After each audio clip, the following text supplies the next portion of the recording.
NoFap एक बेहतरीन platform है जो आपको बुराई से बचने में आपकी मदद फराहम करता है। नोफैप चैलेंज से आपकी जिंदगी बदल जाती है, मगर नोफैप शुरू करने से पहले नोफैप की गहराई को समझना चाहिए और नोफैप के दौरान रिलैप्स भी हो सकता है, लेकिन इससे आपको हार नहीं माननी, कोशिश जारी रखनी चाहिए। इस वीडियो में नोफैप के 6 मराहिल के बारे में बताऊंगा जिनका आपको जानना जरूरी है ताकि नोफैप के मुश्किल दिनों में आप मुकाबला कर सकें। मैं हूं वसीम अब्बास और आप देख रहे हैं नोफैप हेल्थ यूट्यूब चैनल। पहला मरहला, जिसमें आप ये फैसला करते हैं कि मैंने बहुत गुनाह कर लिए, खुद को बहुत बर्बाद कर लिया, मैं बहुत थक गया हूँ, अब मुझे इस लत से बचना चाहिए क्योंकि PMO की लत ने आपकी जिंदगी को मुतासिर किया है। माशरती तौर पर आप कमजोर हो चुके हैं, खुद को किसी चीज के काबिल नहीं समझते,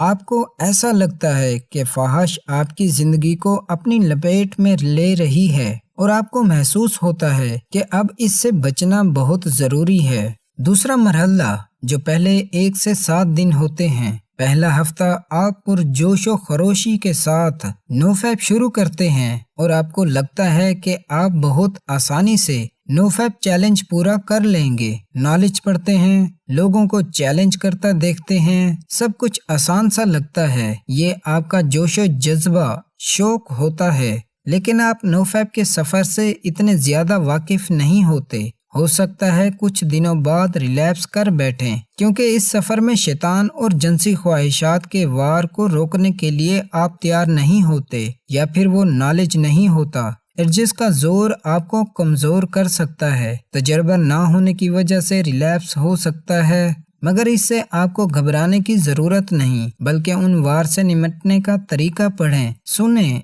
जानने की कोशिश करें। अगर रिलैप्स हो भी जाए तो अपनी गलतियों से सीखें, अपनी कमजोरी का जायजा लें। मुसलसल कोशिश आपको कामयाबी के सफर में ले जाएगी। तीसरा मरहला, जो पहले 10 से 20 दिन है, ये मरहला नोफैप के तमाम मराहिल में सबसे अजीब है। इस मरहले में कुछ भी हो सकता है। इस मरहले में आपका दिमाग आपको ये सोचने पर मजबूर करेगा कि आप ठीक हो गए हैं या ठीक हो रहे हैं। खुद को चेक करने की कोशिश भी कर सकते हैं। दिमागी बोझ और कई दूसरे मसाइल सर उठाएंगे। ये मसला सोच समझ से हल किया जा सकता है। कोई भी मसला पेश आए तो हकीकत पर तवज्जो दें और सोचें कि आप क्या कर रहे हैं, क्या महसूस कर रहे हैं, क्या चाहते हैं। इन दिनों टाइम पर सो जाएं, नींद पूरी करें, कंप्यूटर या मोबाइल में ख्वाहिश से दूर रहें। एक महफूज रास्ता तलाश करें जो आपको रिलैप्स होने से बचाए।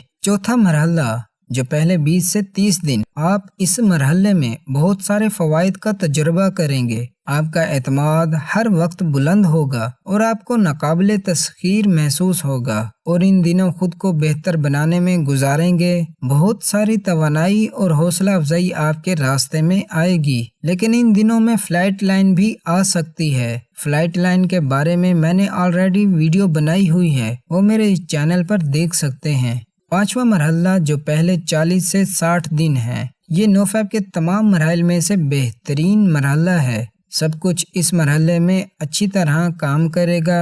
नोफैप के तमाम फवाइद आपको महसूस होंगे और आप मुसलसल तरक्की करते जाएंगे। आप फ्लाइट लाइन से बाहर आ जाएंगे और हर चीज आपके लिए कदरे बेहतर महसूस करेगी। ख्वाहिशात तकरीबन ना होने के बराबर होंगे और जिंदगी ऊपर की तरफ जा रही होगी। शहवत से निपटने के तरीके आप जान चुके होंगे। छठा मरहला, जो पहले 120 से 150 दिन, इस मरहले में आप सोचेंगे कि आप मुश्तजनी से आज़ाद हैं, लेकिन हकीकत में आज़ाद नहीं होते। इतने लंबे अरसे तक पहुंचने के बाद आप खुश होंगे, लेकिन आपको कोई बड़ा फ़ायदा महसूस नहीं हो रहा होगा क्योंकि आपने पहले से ही तमाम फ़वाइद का तजर्बा किया होता है।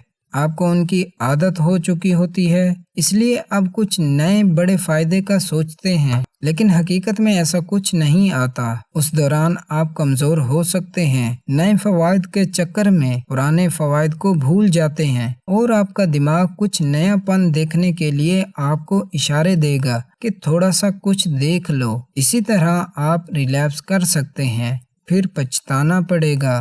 امید ہے آپ کو نوفیب کے مراحل سمجھ آ گئے ہوں گے۔ اگر پھر بھی کوئی بات سمجھ نہ آئی ہو تو پوچھ سکتے ہیں۔ دعاؤں میں یاد رکھیے گا۔ السلام علیکم۔